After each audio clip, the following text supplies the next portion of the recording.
प्रधानमन्त्री र प्रमुख प्रतिपक्षी दलका नेताबाटै संविधानको अवज्ञा। कान्तिपुर समाचारमा आज लामो दूरीमा चल्ने सार्वजनिक सवारीमा 2 चालक राख्नै पर्ने कानुनी व्यवस्थाको नियमनमा ट्राफिक प्रहरीको व्यवस्था। राजनीतिक भागभण्डा नमिल्दा नासको उपकुलपति नियुक्तिमा अझै अन्यल। लोप हुँदै गए परम्परागत कुलहरू। नयाँ मौद्रिक नीतिलाई अन्तिम रूप दिन राष्ट्र बैंक सञ्चालक समितिको बैठक केही बेरमा बस्दै। अन्तर्राष्ट्रियमा इजरायलमा अदालत सुधार योजनाको विरोध र खेलकुदमा महिला विश्वकपमा आज 3 खेल हुँदै। नमस्कार, अब मुख्य समाचार।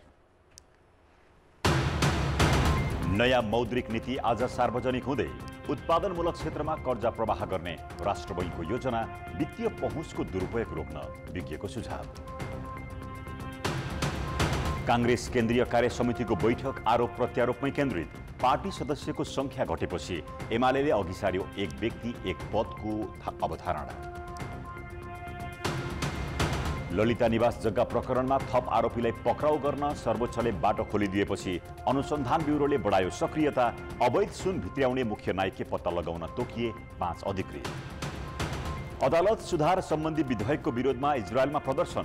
लोकतन्त्रलाई चुनौती हुने भन्दै विधेयक फिर्ता लिन सरकारलाई दबाव। र फिफा महिला विश्वकपमा आज 3 खेल हुँदै उपाधि दावेदार मानिएको स्विडेनले समूहको आफ्नो पहिलो खेलमा दक्षिण अफ्रिकाको सामना गर्ने।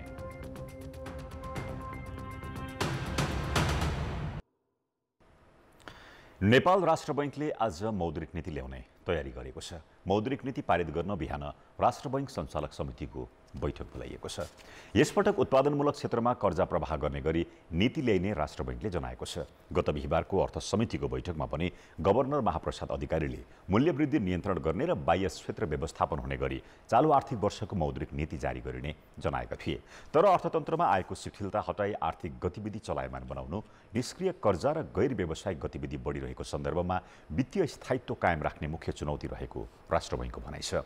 यता निजी क्षेत्रले शेयर बजारमा एक व्यक्तिले 12 करोड भन्दा बढी ऋण लिन नपाइने राष्ट्र बैंकको व्यवस्था खारेज गर्नुपर्ने, घर जग्गा, शेयर र सवारी साधनको कर्जामा लाग्दै आएको जोखिम भार 150% घटाएर 100% मात्रै कायम गर्नुपर्ने सुझाव दिँदै आएका छन्। राष्ट्र बैंकका पूर्व अधिकारीहरूले वित्तीय स्वार्थ समूहलाई फाइदा हुने गरी मौद्रिक नीति ल्याउन नहुने सुझाव दिएका छन्।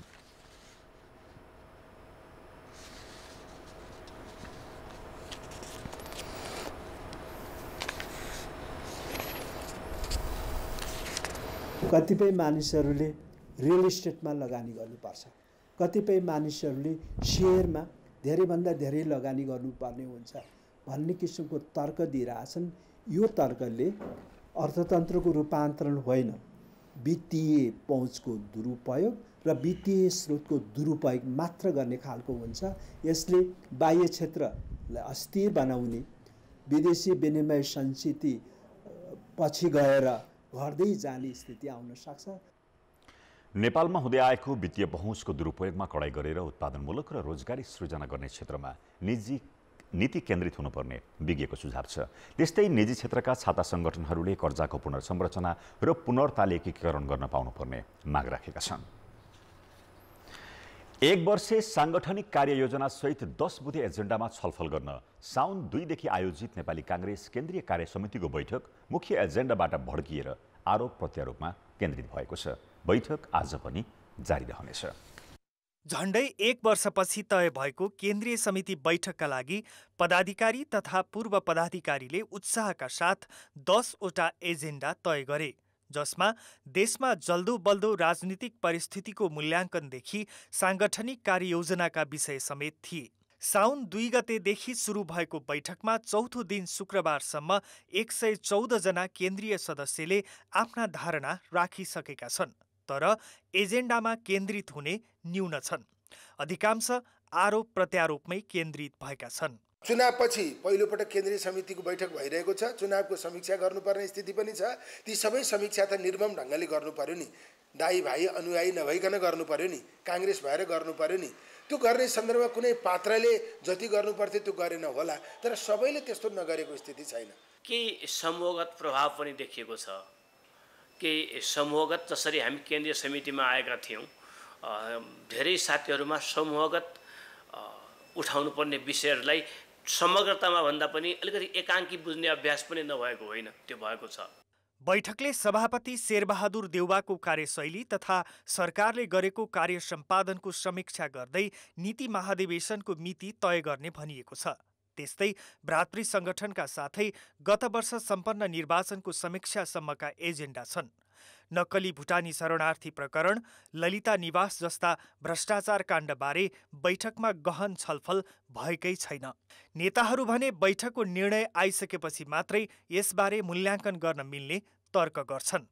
हामीले अर्कोलाई खुल्याउँदै गर्दा, अर्कोलाई गाली गर्दै गर्दा, अर्कोलाई हिलो छाप्दै गर्दा आफू चाहिँ राम्रो छौँ, राम्रो हो भन्ने प्रमाणीकरण गर्ने मात्रै होडबाजीमा हुनुहुन्छ धेरै नेताहरू।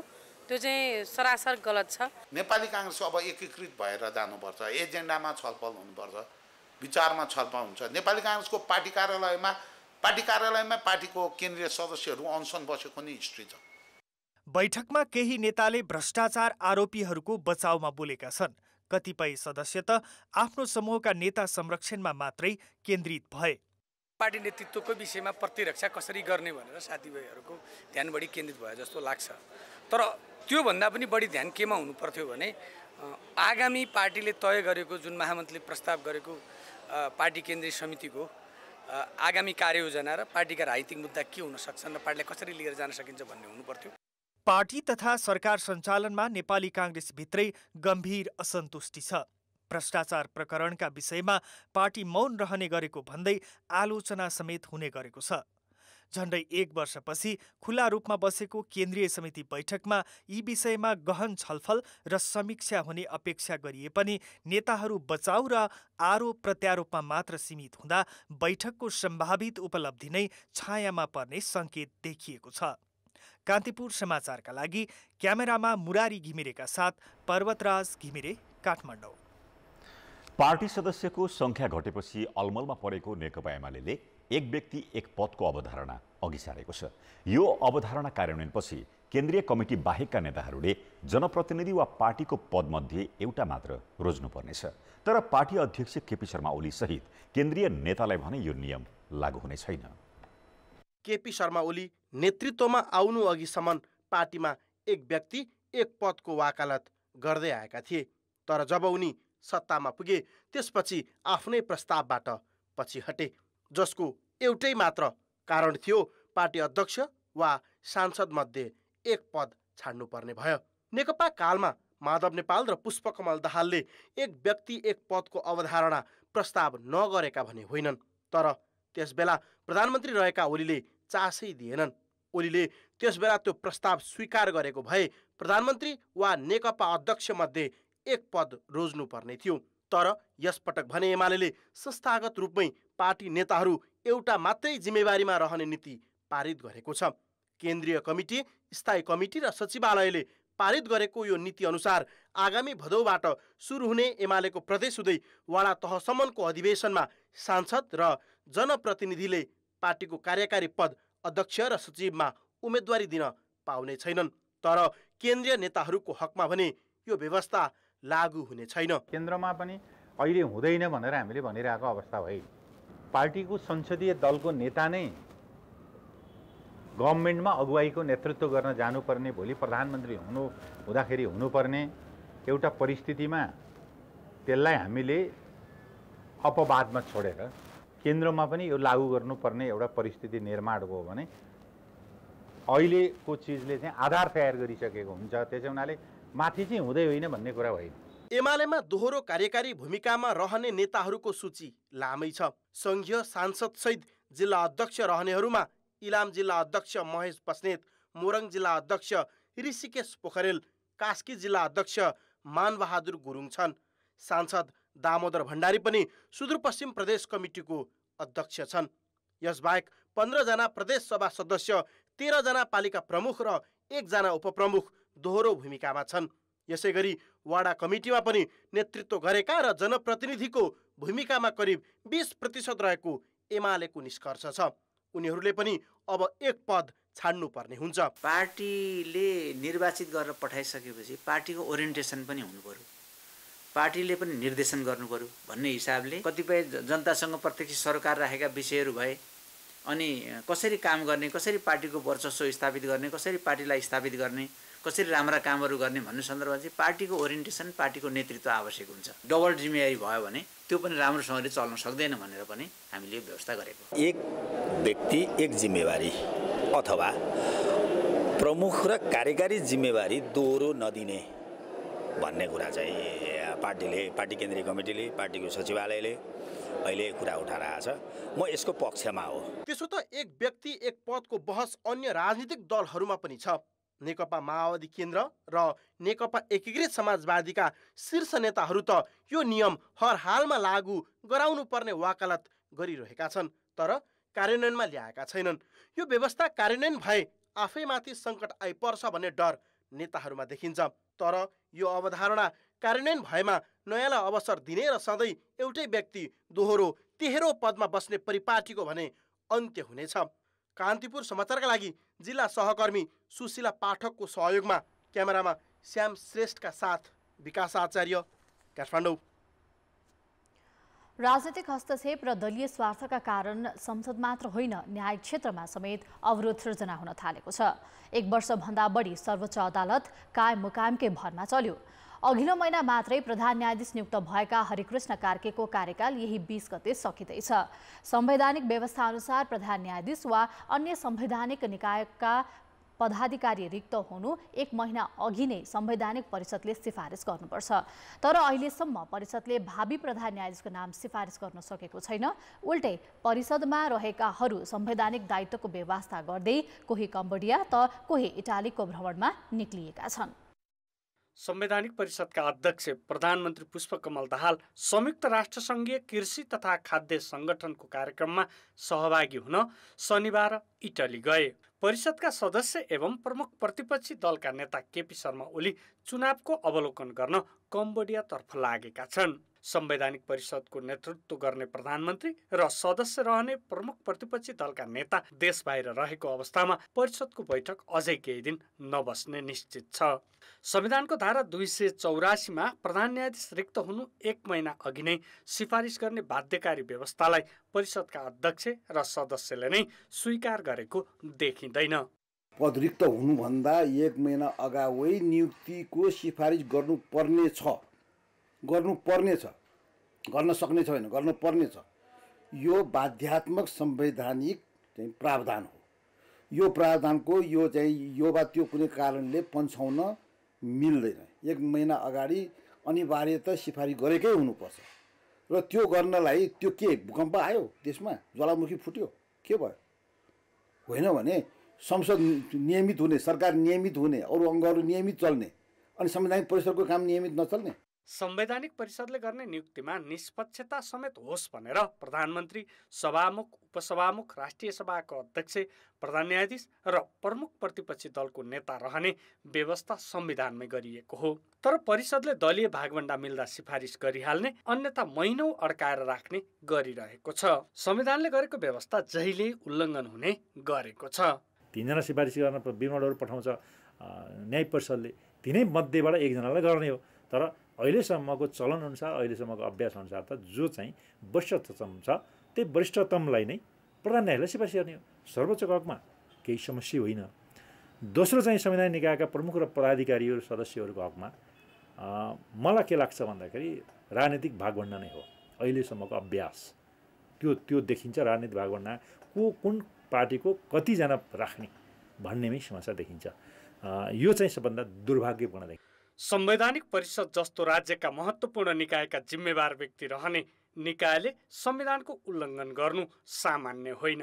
यसरी नै संविधानको उल्लङ्घन गर्नेहरूलाई कानुन बनाएर त्यसको दायरामा ल्याउनु पर्ने पूर्व प्रधान न्यायाधीशको भनाइ छ। संविधानको स्पष्ट व्यवस्था हुने र त्यसको चाहिँ अनदेखा गरे पनि हुने, त्यस्तो त हुँदैन नि। त्यस्तो चाहिँ लापरवाहीपूर्ण उल्लङ्घन गर्छ अथवा नियतपूर्वक विलम्ब गर्छ भने त्यो चाहिँ अपराधको विषय बनाउनुपर्छ। छुट्टै कानुन निर्माण गरेर यसलाई अपराधीकरण गर्नुपर्छ र अपराधी दायित्वभित्र पार्नुपर्ने हुन्छ। किनभने हामीसँग एउटा चेतनाको भरमा, विवेकको भरमा हामीले चाहिँ जुन जवाबदेता मागेका थियौँ राजनीतिक वृत्तमा, त्यो चाहिँ भइरहेको छैन।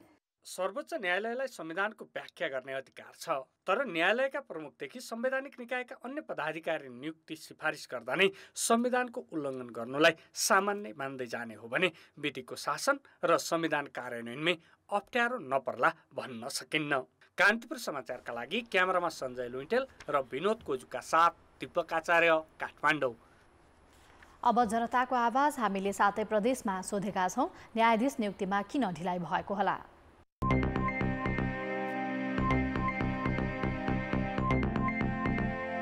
रोकटोक चाहिँ हस्तक्षेप गर्न पाओस् भन्ने हिसाबले चाहिँ आफ्नो मान्छे खोज्ने क्रममा चाहिँ यो ढिला भएको हो। राजनीतिक प्रभाव पनि हो जस्तो लाग्छ।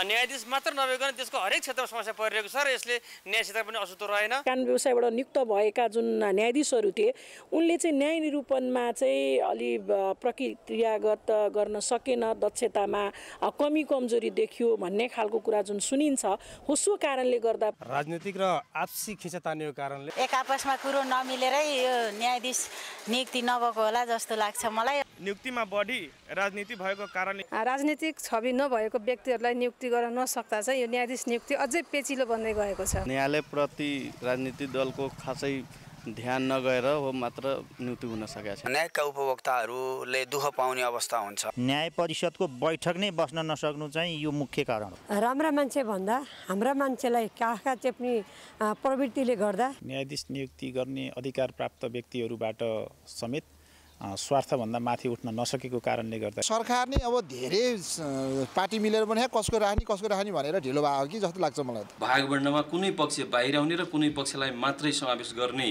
एउटा पछाडि रहेको हिडन एउटा इन्ट्रेस्ट हो भन्ने पनि मलाई लाग्छ। गठबन्धन पनि ठुलो गठबन्धन भएको हुनाले सबैको बिचमा कुरा मिलाउनु पनि गाह्रो छ। संवैधानिक परिषदको बैठक पनि बस्न नसकेको कारणले सायद भागवण्डाको कुरा नमिलेर हो कि प्रधानमन्त्रीजीको कमी कमजोरी भएको कारणले गर्दाखेरि सरकार र न्याय परिषदको नेतृत्व दुवैजना चाहिँ जिम्मेवार भएर चाहिँ न्यायाधीश नियुक्तिको प्रक्रियालाई अविलम्ब अगाडि बढाउनु पर्छ।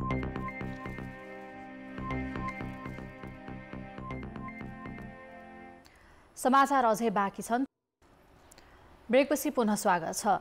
ललिता निवास जग्गा हिनामिना प्रकरणका आरोपीलाई पक्राउ गर्ने सर्वोच्च अदालतले बाटो खोलिदिएपछि करिब 1 महिनादेखि छानबिन गरिरहेको प्रहरीको केन्द्रीय अनुसन्धान ब्युरोले सक्रियता बढाएको छ। ब्युरोले थप आरोपीलाई पक्राउ गर्ने तयारी गरेको छ। ललिता निवास जग्गा हिनामिनामा संलग्न रहेको आरोप लागेका 17 जना र असारमा पक्राउ परेका 4 जनाले दिएको रिट सर्वोच्चले खारेज गरिदिएपछि पक्राउ गरेर अनुसन्धान अगाडि बढाउन प्रहरीलाई बाटो खुलेको हो। यसअघि पक्राउ परेका भाटबेटनी सुपरमार्केटका सञ्चालक मीन बहादुर गुरुङ सहित 4 जनाले सर्वोच्चमा बन्दी प्रत्यक्षीकरणको रिट दर्ता गराएका थिए, तर अघिल्लो वर्ष नै 17 जनालाई पक्राउ नगर्न सर्वोच्चले दिएको आदेशलाई समेत सँगै राखेर अदालतले अन्तरिम आदेश समेत खारेज गरिदिएपछि सरकारी जग्गा हडप्ने विरुद्ध कारबाहीका लागि सबै अवरोध हटेको हो। सर्वोच्चको आदेश लगतै असार 12 गते पक्राउ परेर छुटेका कलाधर देउजा शुक्रबारै समातिएका छन्। सरकारले मुआवजा दिएर लिइसकेको 112 रोपनी जग्गामा मोही र व्यक्तिको गराउन देउजाले 2049 सालमा दिल्ली बजार मालपोत प्रमुख हुँदा नै भूमिका खेलेको अनुसन्धानबाट खुलेको छ। देउजा बाहेक पूर्व निर्वाचन आयुक्त सुधीर कुमार शाह, कर्मचारी गोपाल कार्की, दिल्ली बजार मालपोत कार्यालयका तत्कालीन प्रमुख धर्मप्रसाद गौतम प्रहरी हिरासतमै छन्। त्यस्तै सरकारी जग्गा किनबेचमा सहयोग गरेका 2061 सालका काठमाडौँ महानगरपालिका वडा नम्बर 4 का सचिव शिवजी भट्टराई, नापी सर्वेक्षक धमन बहादुर कार्की, नक्कली मोही बाबुराजा महर्जन, समर्जन कम्पनीका तत्कालीन प्रमुख रमेश कुमार पोखरेललाई पनि संगठित अपराधमा राखेर अनुसन्धान अघि बढाइएको छ। प्रहरी हिरासतमा रहेका 20 मध्ये 14 जना पूर्व कर्मचारी छन्। त्यस्तै सरकारी जग्गा खरिद गरेको आरोपमा खेतान ग्रुपकी सिपिका खेतान पनि पक्राउ परेकी छन्। उनको नाममा 8 आना जग्गा रहेको प्रहरीले जनाएको छ। ललिता निवास विशाल ग्रुप र गोयल समूहले सञ्चालन गरेको DLF ग्रुपको नाममा 20 रोपनी जग्गा रहेको अनुसन्धानले देखाएको छ। त्रिभुवन विमानस्थल भन्सारबाट बाहिरिसकेको अवस्थामा गत मंगलबार राते सेनामंगलबाट बरामद अवैध सुनबारे विस्तृत अनुसन्धानका लागि राजस्व अनुसन्धान विभागले 5 जना अधिकृत तोकेको छ। विभागले अनुसन्धान अधिकृतहरूको नाम भने सार्वजनिक गरेको छैन। सुन तस्करी प्रकरणमा हालसम्म पक्राउ परेका 10 जनालाई अनुसन्धानका लागि म्याद थप गरेर बयान लिने क्रम जारी छ। यस्तै विमानस्थल भन्सार कार्यालयका 2 कर्मचारीलाई निलम्बन गरिएको छ। ठूलो परिणाममा भित्रिएको अवैध सुनको कारोबारमा जोडिएका अरू व्यक्तिको खोजीका लागि अनुसन्धान अधिकृतहरू तोकिएको राजस्व अनुसन्धान विभागले जनाएको छ। 5 जना अनुसन्धान अधिकृतको टोलीले विस्तृत अनुसन्धान गरी प्रतिवेदन बुझाउनेछ। सवारी तथा यातायात व्यवस्था ऐन 2049 को दफा 104 मा लामो दूरीमा चल्ने सार्वजनिक सवारीमा कम्तीमा 2 चालक अनिवार्य राख्नुपर्ने व्यवस्था छ। यसको नियमित अनुगमनको जिम्मा पाएको ट्राफिक प्रहरीले यो व्यवस्था कडाइका साथ कार्यान्वयनमा आएको दावी गरिरहँदा हामीले विभिन्न जिल्लाबाट काठमाडौँ आएका लामो दूरीका सवारीको निगरानी गरेका छौँ। हाम्रो अनुगमनमा सरकारी दावी र वास्तविकता बीच कतै मेल खाएन। यहाँ हामीले रेकर्ड राखिसकेपछि नवलपरासीमा, थानकोटमा र सर्लाहीहरूमा पनि त्यहाँ चालक परिवर्तन गरिएको छ कि छैन, यहीँबाट एउटै चालकले चलाइरहेको छ कि भन्ने विषयमा चेक जाँचहरू गरिन्छ। ट्राफिक प्रहरीले भने जस्तै लामा दूरीमा चल्ने सार्वजनिक सवारीमा 2 जना चालक छन् कि छैनन् भनेर हामीले पूर्वको झापा र विराटनगर तथा पश्चिमका नेपालगञ्ज र दाङबाट काठमाडौँका लागि छुटेका 6 वटा यात्रु बसलाई निगरानी गरेका छौँ। हाम्रा सहकर्मीहरूले प्रस्थान बिन्दुमा बस र चालकको दृश्य कैद गरेपछि त्यही बसलाई हामीले राजधानी प्रवेश गर्न 64 किलोमिटर मात्र बाँकी रहने धादिङको गजुरीमा रोक्यौँ। झापा र विराटनगरबाट आएका बसले हेटौडामा चालक परिवर्तन गरेको र नयाँ चालकले बस चलाएको भेटियो। तर त्यही चप्परगौडी चेक पोइन्ट काटेर आएका 4 वटा यात्रु बसमा भने एउटै चालक भेटिए जो प्रस्थान बिन्दुमा भेटिएका थिए। राता आँखा अनि थाकेको शरीर लिएर आइपुगेका चालक सकेसम्म परिवर्तन भएर आएको प्रमाणित गर्न खोजिरहेका भए पनि लामो यात्रा र बाध्यता लुकाउन सक्ने अवस्थामा थिएनन्। कतिपयले जरिवाना तिरेर लामो यात्रा तय गर्ने गरेको सुनाए। मान्छे शान्ति हुँदैन, तपाईँको यही त भने अब गाडीलाई खर्चै पुऱ्याउन सकिँदैन, 40-42-43 हजारको तेलै खान्छ। साउला धेरै बेला दिन्छु भने चिन्ता त्यही हो। दुईवटा चालकको खर्च हुनुभयो भयो नि त, बढी भयो नि त सर। आजसम्म अब कसैले डबल ड्राइभर राखेर अब तल भत्ताको के सिस्टम हुन्छ होइन, अब त्यही त हो नि। अब टिप पनि खासै पर्दैन। धेरै यात्रु छन्, यिनीहरू जस्तै मलाई झुक्क निराउँछु भन्ने जस्तो लाग्दैन। अब सर आसन त भगवान् कृपा, आसन केही पनि भएको छैन, नहोस् पनि। एउटै चालकले लामो दूरीमा सवारी चलाउँदा थकानका कारण सवारी दुर्घटनाको दर बढेको भन्दै 2075 देखि यातायातको साधनमा 2 चालकको व्यवस्थालाई कडाइका साथ कार्यान्वयन गर्ने भनिएको हो। तर नियमन गर्ने निकायको फितलो निगरानीका कारण कार्यान्वयन भएको छैन, जसले गर्दा यात्रुहरू त्रासमा यात्रा गर्न बाध्य छन्। सुन्नमा चाहिँ आएको हो 2टा चाहिँ चालक हुनुपर्छ होइन, सबै गाडीमा भने प्राय अधिकार त्यस्तो देखिएको छैन कि अहिलेसम्म पाइएको छैन भनौँ न। यसो अप्ठ्यारो बाटो छ, त्रिशुलीको छेउछेउ जानुपर्ने छ, निन्द्राबाट भर्खर उठ्नु भएको छ, 10 मिनट जति सुतेर, अनि कहिलेकाहीँ त निन्द्रामा त जति एक्सपिरियन्स भए पनि गाह्रो हुन्छ नि त। मलाई चाहिँ त्यहाँ एकदम डर लागेको थियो। चालक फेर्ने मात्र होइन, ऐनमा 4 घण्टाभन्दा बढीको दूरीमा चल्ने यात्रुवाहक सवारीले प्रत्येक 4 घण्टामा आधा घण्टा विश्राम लिनुपर्ने व्यवस्था छ। तर नियमनको जिम्मेवारी लिएको ट्राफिक प्रहरीले यसलाई कडाई गर्नुको साटो औपचारिकता मात्र पुरा गरिरहेको उनीहरूकै प्रस्तुति र घटनाले पुष्टि गरिरहेको छ। स्रोत साधनको हिसाबले पनि केही समस्या परेको हुनसक्छ। अब कुनै प्रहरी कर्मचारीलाई एप नै चलाउन नआउने पनि हुनसक्छ र कोहीसँग अब स्मार्टफोन नभएको पनि हुनसक्छ। सुरुमा यो एप लागू गर्ने बेलामा चाहिँ ट्याब्लेटहरू वितरण भएको थियो, त्यो ट्याब्लेटहरू चाहिँ रिप्लेस नभएको हुनसक्छ। दुर्घटना न्यूनीकरण तथा यातायात व्यवस्थालाई भरपर्दो बनाउन कानुन निर्माण गरिए पनि कार्यान्वयन फितलो हुँदा सार्वजनिक सवारीको यात्रा सधैँ जोखिमपूर्ण हुने गरेको छ। विशेषतः लामो दूरी तथा रात्रि सेवाका सवारी चालक यात्राकै क्रममा निदाउने थकान तथा तोकिएकै समयमा गन्तव्यमा पुग्नुपर्ने मानसिक दबावका कारण दुर्घटना बढ्ने गरेको छ। यसमा सरकारवाला निकायले कुनै पनि बहानामा पन्छिन मिल्दैन। कान्तिपुर समाचारका लागि जिल्ला सहकर्मीहरूको सहयोगमा पोषनाथ अधिकारी, गजुरी, धादिङ। अब जनमत। हाम्रो प्रश्न छ, लामो दूरीका सवारी साधनमा 2 जना चालक राख्नुपर्ने व्यवस्था किन पूर्ण कार्यान्वयन नभएको होला? ए, अनुगमनको अभाव, बी, व्यवसायको मनपरी, र सी, चालकको बाध्यता। जनमतको अन्तिम परिणाम आज बेलुकी 8 बजेको कान्तिपुर समाचारमा प्रसारण गर्नेछौँ। कृपया न्युज स्पेस ए, बी वा सी टाइप गरी 34001 मा SMS गरी आफ्नो मत व्यक्त गर्नुहोला। विज्ञान प्रविधि क्षेत्रको विकासका लागि सरकारलाई सुझाव दिने महत्त्वपूर्ण संस्था नेपाल विज्ञान तथा प्रविधि प्रज्ञा प्रतिष्ठान नास्टमा उपकुलपति रिक्त भएको 8 महिना बितिसकेको छ। उपकुलपति नियुक्ति प्रक्रिया अघि बढे पनि राजनैतिक भागबण्डा नमिल्दा अन्यल देखिएको छ। यही कारण नास्टले विज्ञान तथा प्रविधि क्षेत्रमा गर्नुपर्ने काम ठप्प प्राय भएका छन्। विज्ञान र प्रविधिको विकास र अनुसन्धान गर्ने उद्देश्यले स्थापना भएको नास्टमा उपकुलपति रिक्त भएको 8 महिना भयो। नास्टका सचिव पद पनि 3 महिनादेखि रिक्त छ। लामो समयदेखि पदाधिकारी विहीन हुँदा करिब 1 वर्षदेखि प्राज्ञ सभा समेत बस्न सकिएको छैन, जसले गर्दा नास्टको प्रशासनिक र आर्थिक गतिविधि ठप्प प्राय छ। रिसर्चरहरू नियुक्ति गर्नुपर्ने थियो। यहाँ वैज्ञानिकहरूलाई प्राविधिकहरूलाई हामीले लामो समयसम्म चाहेर पनि लिन सकिराखेका थिएनौँ। प्रयोगशालामा काम गर्ने वैज्ञानिकहरूको कन्ट्र्याक्टमा होस् अथवा चाहिँ अरू व्यवस्थाबाट ब्रेन पुलिङ कार्यक्रमदेखि लिएर अरू थुप्रै कार्यक्रमहरूमा हामीले काम गर्न नसकेको स्थिति थियो। त्यो हिसाबले आजसम्म आइपुग्दा गरी हामीले केही सङ्कटहरू त पर्यो नै, जसमा अन्तर्राष्ट्रिय विभागसँग एमओयू गर्ने कुरादेखि लिएर हामीले करारनामा गर्न सकेको भए सायद यो स्याटेलाइटको अलि अगाडि नै छिनोफानो भइसक्ने हुन्थ्यो। त्यसो त शिक्षा मन्त्रालयले प्रतिष्ठानको उपकुलपति नियुक्तिका लागि सिफारिस समिति गठन गरी असार 4 गते आवेदन माग गरेको थियो।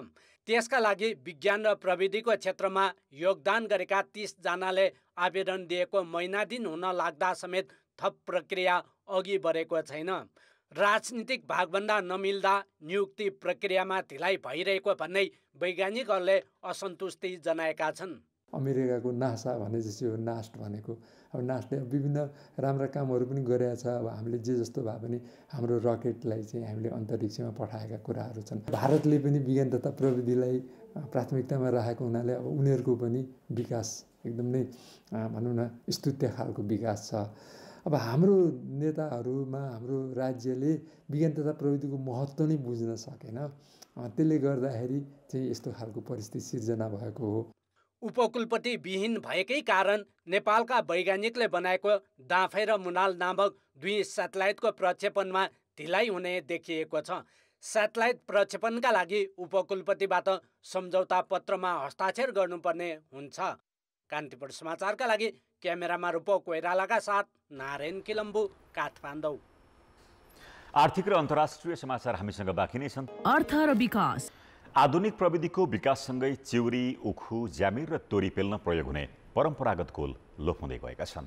तेल पेल्न आधुनिक मिलको प्रयोग हुन थालेको छ भने गाउँघरमा चिउरीको घिउ बन्नै छाडेको छ। त्यसैले बाबुबाजेका पालादेखि कोल गाउँघरमा देख्नै मुस्किल परेको छ। अचेल प्याकिङ गरिएको खानेतेल गाउँघरमा पनि सहजै पाइन्छ। तेल पेल्न विद्युतीय माध्यमबाट चल्ने मिलको प्रयोग हुन थालेको धेरै भइसक्यो। त्यसैले पुर्खादेखि तेल पेल्न प्रयोग हुने कोल मक्किन थालेका छन्। चिउरीको बिहा त सङ्कलन हुनै छाडेको छ। पाल्पाको कसेनीमा 200 वर्ष पुरानो ढुङ्गा र 100 वर्ष बढी भइसकेको काठको कोल अझै देख्न पाइन्छ। यी कोलमा चिउरीको घिउका साथै तोरी, आलसबाट तेल निकालिन्थ्यो। आधुनिकताले छोपेसँगै यी कोल पछिल्ला वर्षमा प्रयोगविहीन छन्। विज्ञहरू आएर यसको कसरी संरक्षण गर्ने भन्ने बारेमा केही जानकारी दिए हुन्थ्यो कि भन्ने हाम्रो धेरै आशा छ। 10 वर्ष अघिसम्म पनि कतिपय समुदायले राख्ने काठको कोलमा दसैँ तिहारमा चाहिने चिउरीको घिउ, तोरीको तेल निकाल्ने पालो कुर्नु पर्थ्यो। साउनमा चिउरीको बिहा टिपेर सुकाउने र दसैँ तिहार ताका यसबाट घिउ निकाल्ने चलन थियो। पछिल्लो पुस्तालाई यस्तो परम्परागत पद्धति एकादेशको कथा बनेको छ। घुमाएर पेलिन्थ्यो है, अनि आजभोलि पेल्दैनन्। अब नयाँ नयाँ मसिनहरू आयो, अब मिलमा पेलेर खाने गर्नुहुन्छ। त्यो पुरानो कोलहरूलाई चाहिँ हामीले संरक्षण गर्ने, त्यसलाई चाहिँ एउटा ऐतिहासिक प्रयोग गरिने जुन प्रविधि भनौँ न, त्यसलाई चाहिँ हामीले संरक्षण गर्ने भने गरी चाहिँ हामी लागेका छौँ। के कामहरू पनि भइसकेका छ। आधुनिक प्रविधिले मानिसको जीवनशैलीलाई सहज बनाइदिएको छ। कोलबाट तोरी पेल्नुभन्दा आधुनिक मिलबाट तेल पेल्दा वा सिधै बजारबाट खरिद गर्दा समयको प्रशस्त बचत हुन्छ। तर आधुनिकतालाई अँगालिरहँदा हाम्रा परम्परागत मौलिक पद्धति र प्रविधि लोप हुने अवस्थामा पुगेको वास्तविकतालाई भने भुल्नु हुँदैन। स्थानीय सरकारले यस्ता परम्परागत सामग्री संरक्षणमा सक्रियता देखाउनु पर्ने स्थानीयको माग छ। कान्तिपुर समाचारका लागि माधव बर्याल, पाल्पा। अब अन्तर्राष्ट्रिय समाचार। इजरायलमा अदालतको शक्ति कटौती गर्ने सम्बन्धी विधेयकमाथि संसदमा मतदान हुनु अघि सरकारको विरोधमा प्रदर्शन चर्केको छ। हजारौं इजरायली नागरिकले न्यायपालिका सुधारको योजना सम्बन्धी विधेयक पारित गर्ने प्रधानमन्त्री बेन्जामिन नेतन्याहुको कदम विरुद्ध प्रदर्शन गरेका हुन्। नेतन्याहुको दक्षिणपन्थी सरकारलाई यो विधेयक फिर्ता लिन दबाव परिरहेको छ। सरकारी कदमले देशव्यापी विरोध प्रदर्शन हुँदा अर्थतन्त्रलाई असर पुर्याएको छ भने इजरायली लोकतन्त्रप्रति पश्चिमा गठबन्धनको चासो बढेको छ।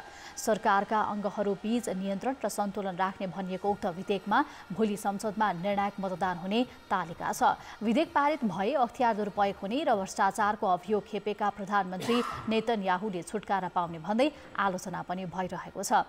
120 सदस्यीय इजरायली संसद नेसेटमा 64 सिट कायम राख्दै 3 चरणको पहिलो मतदानमा नेतन्याहु सरकारले आवश्यक मत हासिल गरिसकेको छ। यो नयाँ विधेयकलाई लिखित कानुन बन्न चाहिने मत जुटाउन नेतन्याहुले राजनैतिक कसरत गरिरहेका छन्। इजरायली राष्ट्रपति आइजाक हर्जोगले भने नेतन्याहु सरकारले यस कानुनी विवादमा राष्ट्रिय सहमतिको आशा राखेका छन्। समाचार अझै बाँकी छ। खेलकुद समाचार। कान्तिपुर खेल समाचारमा स्वागत छ। बहादुर श्रेष्ठ नेपाली भलिबलका स्टार खेलाडी मध्येका एक हुन्, तर उनको पहिलो रोजाइ भलिबल थिएन, क्रिकेटमा प्रेम थियो। केही समय फुटबल पनि खेले। अन्तिममा मन भलिबलमा बस्यो। 8 वर्षदेखि राष्ट्रिय टिममा रहेका मानबहादुर यही साउन 1 गते कप्तानमा नियुक्त भएका छन्। उनलाई यति छिटै राष्ट्रिय टिमको नेतृत्व गर्ने अवसर पाउँछु भन्ने लागेकै थिएन। प्रधानमन्त्री कप एनबिए राष्ट्रिय क्लब लिग भलिबल प्रतियोगिता अन्तर्गत गत असार 25 गते भएको त्रिभुवन आर्मी र गण्डकी प्रदेशको खेल तनावग्रस्त बन्यो। आर्मीका खेलाडीले दर्शक कुटेपछि भलिबल सङ्घले तत्कालीन कप्तान हरिहजुर थापालाई अनुशासनको कारबाही गर्दै पदमुक्त गर्यो। आर्मीकै अन्य 3 खेलाडी पनि प्रतिबन्धमा परे। यो घटना स्पाइकर मानबहादुरका लागि भने सुनौलो अवसर साबित भयो। आर्मीबाटै घरेलु प्रतियोगिता खेल्ने उनले थापालाई प्रतिस्थापन गर्दै राष्ट्रिय पुरुष टिमको जिम्मेवारी पाए। सन् 2015 मा बङ्गलादेशमा भएको एबिसी सेन्ट्रल जोनबाट सिनियर टिममा डेब्यू गरेका मानबहादुरले आफू यति छिटै कप्तान बन्छु भन्ने कल्पना पनि गरेका थिएनन्।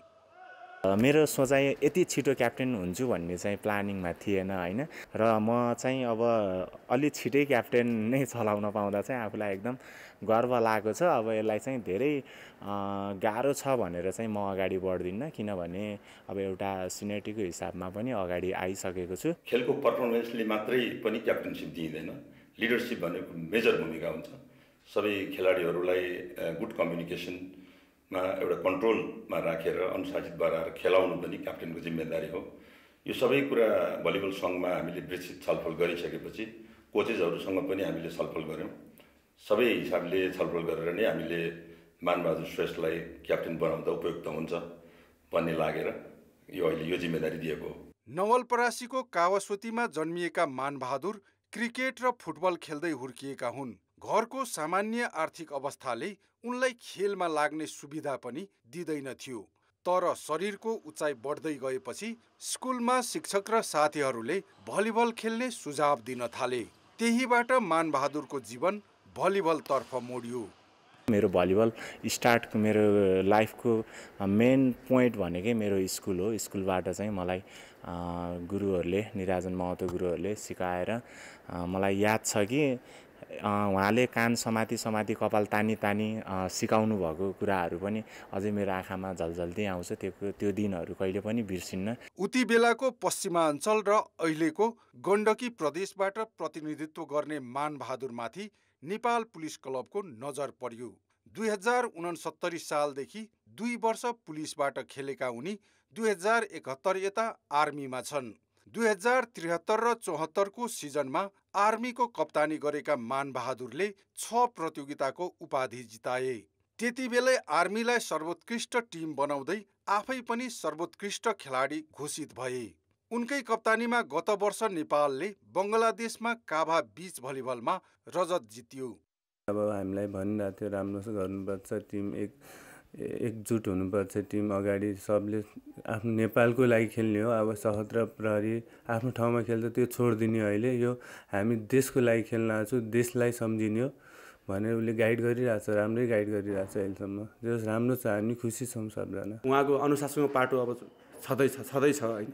एउटा चाहिँ उहाँ चाहिँ अब लामो समयसम्म अहिले चाहिँ नेपाली नेसनल टिममा भइराख्दाखेरिको चाहिँ उहाँसँग त्यो एउटा छुट्टै अनुभव पनि उहाँले हामीलाई, अब हामी त भर्खरको भाइहरू हो नि त, भाइ हो यस्तो गर्नुपर्छ यताउतिदेखि लिएर राम्रो नराम्रो कुराहरूलाई चाहिँ उहाँले चाहिँ एकदम हामीहरूलाई चाहिँ गाइड गरिराख्नुहुन्छ होइन। त्यो चाहिँ मलाई चाहिँ राम्रो लाग्छ।